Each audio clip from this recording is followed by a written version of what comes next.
Hi, welcome to In the Garden. I'm your host, Joyce Hochsprung, McLeod County Master Gardener.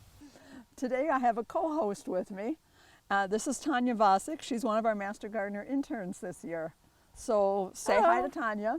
Hello, everybody. We're going to start the tour and we'll go around and if Tanya thinks of some questions for me, she'll ask as we go.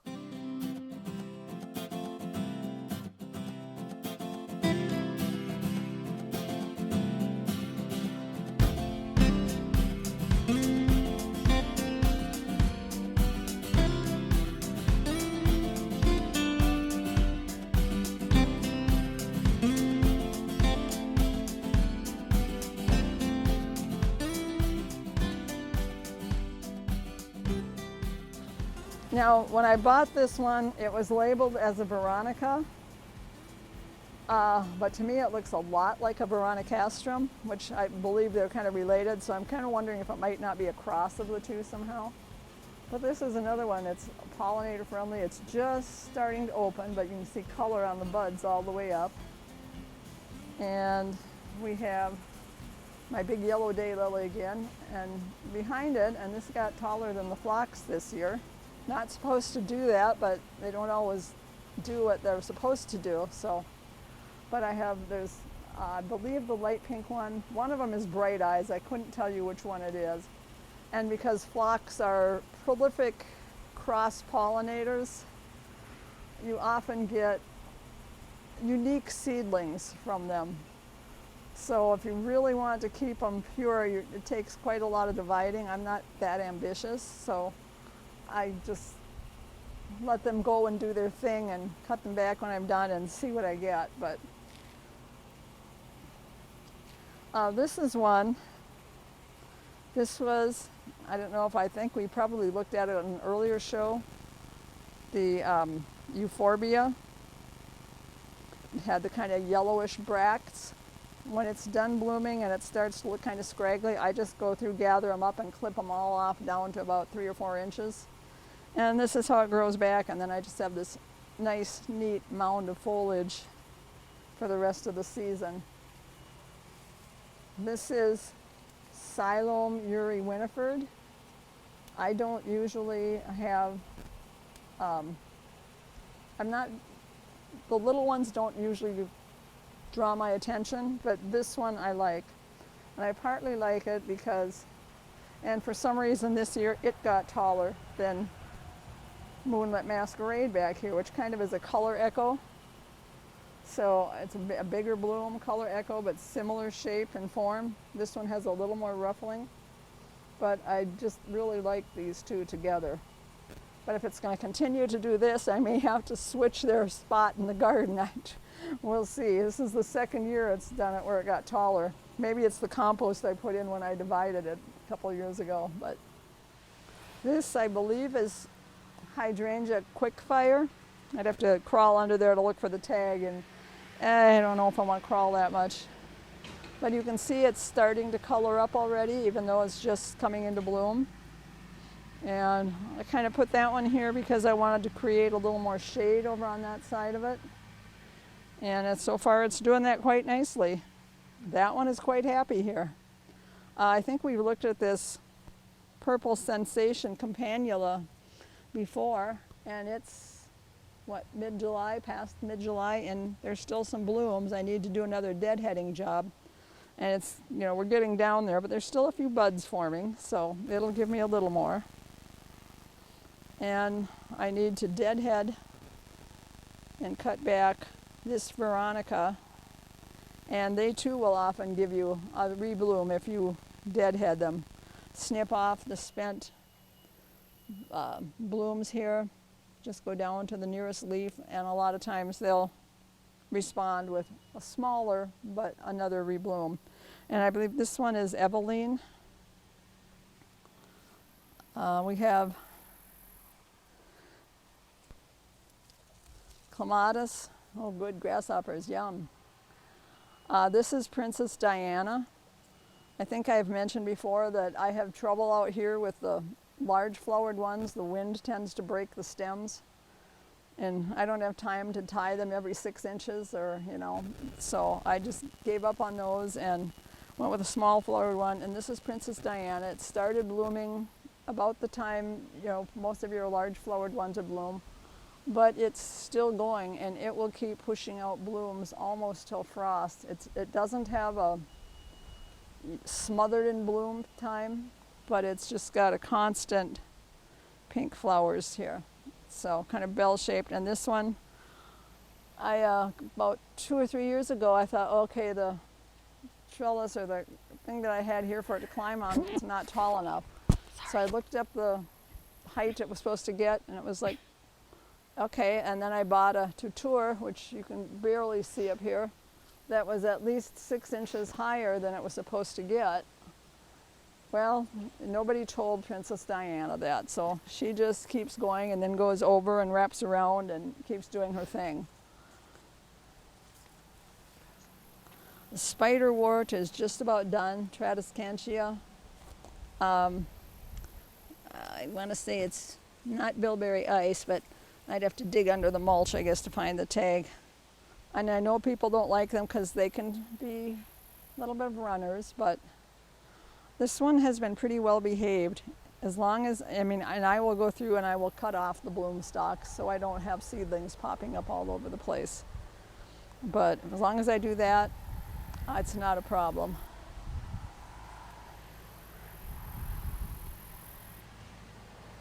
Here is Prairie Sunburst. I like the way it's got a nice open, wide open facing bloom. And then this is another yarrow that does not run. I see it's also not blooming real well, so it's telling me I need to do the chop and drop, get in there with a shovel and chop it up into pieces and replant it. It's got a smaller bloom than Coronation Gold and a little softer yellow. And I've seen people use this even in shady areas where it doesn't bloom, but they like that silvery foliage. And here we have another Orion patch, and if you're close enough, the scent is quite something. This is Zambezi, and it's a little short this year, and I'm thinking I probably need to dig and divide this one this fall. So look for a few bulbs at the plant sale probably. And I'm going to squeak my way in here and try not to pollinate myself. Okay, here we have another daylily, and this is a Jamie Gossard one that has done quite well. Let's see, this is Viva Pinnata, and I'm pretty sure that Sonic Duck is a sibling. There's just some slight differences. But I've used this one in some of my crosses. It gives some interesting eyes to the new ones. It can be a little reluctant to set pods. Trying to see. Oh, I do have one starting there. That's good. We'll see if it makes it to maturity. And oh, King of the Ages is going to grace us with its first bloom this morning. Caught a little water from our little bitty rain. This is another Carol Emmerich introduction. And I love the ruffled edges on it. And then further in here,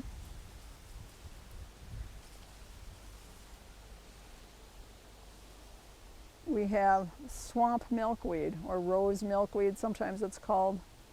And I like to use this in my beds because it's a little better behaved than common milkweed. It doesn't run. It's a prolific reseeder, so you probably want to cut back most of it, or maybe just let one seed pod ripen or something before, at the end of the season, or you will have a carpet of them coming up. And don't think that you can just cut them off, even if the seed pods are still relatively green. One year I just dropped them in the bed thinking, well, they're not ripe ones. Didn't matter. I had a carpet the next spring. So yeah, they are prolific reseeders. You can see that monarchs are not the only ones that like them. I've got bees on here, all kinds of bees. So those are always a fun one. Well, and we missed the bloom. That one's only got bloomed yesterday, but. Okay, this is Regal Lily, or Lilium Regal. That's one of the older species lilies. And again, it's a little short this year. Not sure if it's because it wants to be divided or if it just was the weather this year. They can be a little bit more finicky than some. And here we have, yep, sugar plum taffy. That's what I was thinking it was. When I look for daylilies, I like to read the description and see what the bud count is. As you can see, this one has lots of buds, so it's going to give me a nice long bloom season. And I also, that's another reason I like to do more northern breeders when I buy daylilies, because the bud count I get here in Minnesota is going to be closer to what they say than, say, somebody in Tennessee, or, you know, if they say they get a bud count of 40 to 45, well, I know I'm not going to get that in Minnesota. Now, it doesn't mean I might not try one if I really, really like the flower, but I do try to look at bud count when I'm buying these and see what it is. I haven't actually counted this one, but it's loaded. Okay, Millennia is just starting to throw its bloom spikes here. You can see that needs dividing, so it'll probably be at the plant sale next spring, because if you've ever divided a grass in the fall, you know it is quite an undertaking. When we built the shed, I had to move this. So a neighbor came over and she helped me dig, and we dug and we dug and we dug, because it was a move it or lose it situation. Well, now at my age and my hips, I would say, I'll lose it, I'll buy a new one. But back then I'm like, no, I want to save this. So it took us almost 2 hours to dig the clump out of the ground. But if you divide in the spring, all those feeder roots have died back, like in the fall and over winter. So you've got a smaller root mass that you have to excavate. Okay, here we have, and I confess I bought this one purely for the name and the fact that it had a good bud count, but Bordello Queen.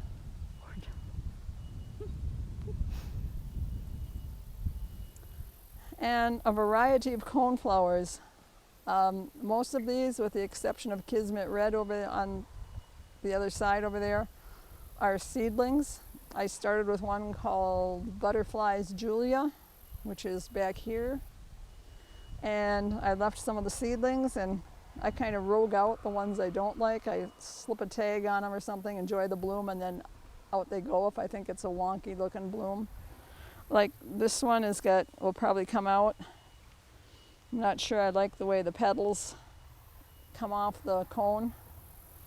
So that one might go to the compost yet. But so I don't have names for you, but I have a variety of colors. So,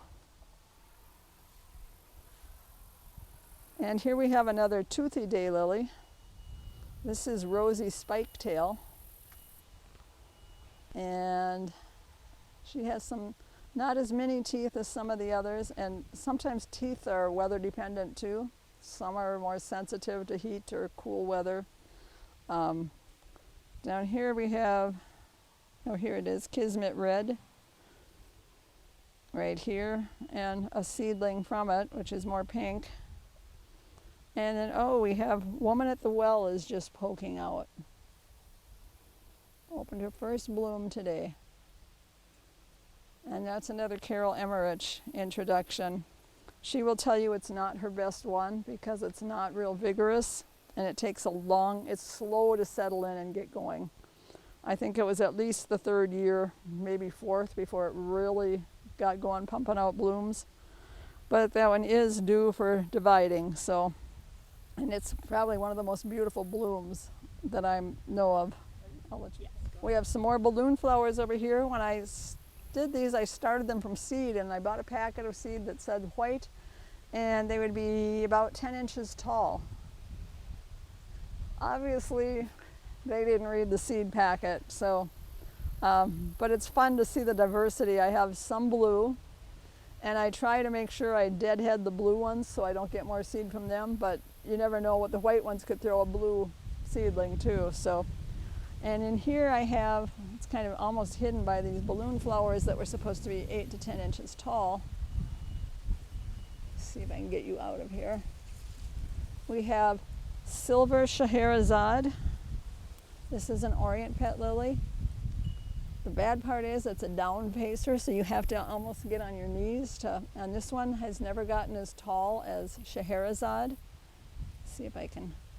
And the breeder said that it was a sport. He said they very rarely get sports in their lilies, but this one was a sport from Scheherazade.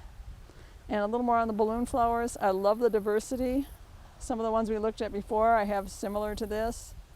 But this one was a happy surprise with the mottled blooms, and I would love to get more of them, but for some reason that was just some odd freak of nature. Even the bud shows the mottling on it.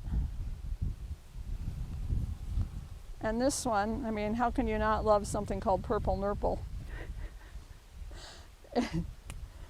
This is one of my earlier starters, so this one will be finishing up before too long. Oh, and I see Scheherazade has started to come into bloom. Let's see if I can reach in there. You want me to go in? Can you get it, or should I? Okay. That's good.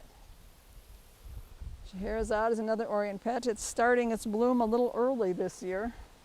Usually it's closer to the end of the month. And here we have Sonic Duck. I have to look to make sure I'm not snapping a pod off that I want to keep. This one is another reluctant pod setter, but the pollen is very good on others, but it's tough sometimes to get it to set a pod.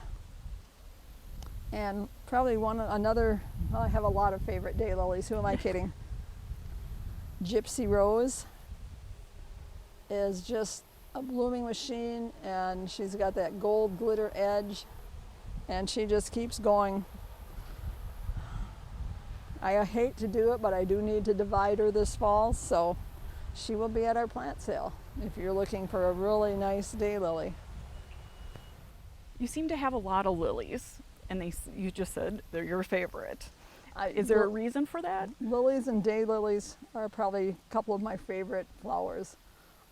There's so much diversity. There's such a long bloom season with the actual lilies starting in the spring with the Martigons, going through the Asiatics and the LAs, and then into the Orient pets and some of the species lilies. You just get a really nice long season of bloom from them. So that's for that. And the daylilies, like I said, there's almost every color and shape of bloom that you can imagine is out there. And some of them, if you look for ones with a good bud count, most of them will bloom for 4 to 6 weeks for me. I still have a few that have a lower bud count that, I haven't replaced yet, but eventually, but not many. I'm kind of culling as I go. I'm going, well, I'm doing the Marie Kondo. If you don't bring me joy, you go. Nope. So that's my theory on those. And then in here, we have Man of Sorrows. It's one of the most intense reds. So I can't take that one off. I've got a tag there. And this is another Carol Emmerich one.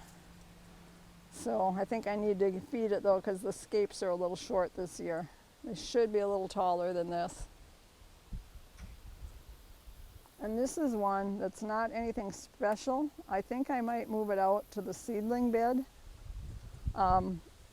This is a Jerry Brown seedling when he was selling a bunch of seedlings for like $1 or $2, and I grabbed this one, but it's got a nice branching and nice bud count. So even though I'm not crazy about the bloom itself, I might grab pollen from some of the others and pop it on here and see if I can keep the bud count and change the color or add some ruffles or something to it. Okay, and here we have more phlox, and remember I said how they like to reseed. Apparently I have a couple here. It's not that they're changing color. They can't change the color they are, but they crossed with something and dropped a couple seeds. So if I want to keep this color, I'll need to remove these two. So I'll probably just put a little twisty tie on them so I know where to dig. Because otherwise I'll go, was it over here? Or maybe it was here, or something like that. So these are, hopefully will still bloom this summer. This is Ornithogalum sonderacei. It's a South African bulb. I have to dig it every fall. And I don't see the bloom. No, there is a spike starting down there. That will come up and get to about this tall. And it'll have these kind of white with black dots in the center, florets on kind of a domed bloom, if that makes sense. And over here we have Surprisingly Pink. That's a Roy Clem introduction, another Wisconsin breeder. He's retired now, has sold off his stock, but this one, this one's been blooming for 2 weeks already, and at least, and still a lot of buds on it. So with daylilies, there are diploids and tetraploids. Diploid just means it has the normal number of chromosomes, 22, and tetraploids means it has 44. So when I make crosses, I have to cross tetraploid to tetraploid and diploid to diploid, if that makes any sense. In case any of you are thinking you want to start dabbing pollen. So I don't have a lot of diploids, but I do have a few. I've got a seedling out back that's I know is a diploid that I'm going to use on a couple of these. And we have Shasta Daisy Becky. My blooms are getting a little small. I mean, I've deadheaded it a couple times already. It's been blooming for a while, so that's part of it, but I think it also needs to be divided, or that clump of it anyway. Down here we have the Leotris. This is the short variety. When I was digging and moving stuff, I forgot to tag which was the tall one, which was the shorter one. So I gave a bunch to my son, and I ended up with all the short ones. So I think those that are sitting up in the front bed that invaded the white clump will get moved out here someplace. So I now again have tall purple ones. And more coneflowers. A lot of these are just seedlings. And if I like the flower, it stays. If I don't, it goes. So, okay. Here we have another Orient pet. This one is Empoli. And I love the coloration on this one with that green in the throat, deep in the throat, and then the cream. I think it really sets it off. And here, just coming into bloom, it's going to give us its first bloom today, is a daylily called So Beautiful to Me. I know a grower in Wisconsin who says, oh, he uses this one all the time in his breeding. He loves to set pods on it, and I'm going, in I don't know how many years of having it, I've set 2 pods on it, and I'm going, what? I said I told him I'd even root for the Packers, but you know, if it would just set pods, and it didn't do any good. I said it's very stubborn about setting pods, but it is very good about letting me use the pollen. So, and here we have an LA. This is Algarve. It's almost done. I thought about deadheading it yesterday and clipping them off, but I'll leave it. This one was my first one to come in bloom of the LAs. And gosh, when it started well back in June, early June probably. So it has been a blooming machine for me. And this is, I have to think. Don't take a picture of my dandelion. Ah, yeah. Feline Frenzy. Here, it's got the nice ruffled edges. This is a Nate Bremer out of Wisconsin intro.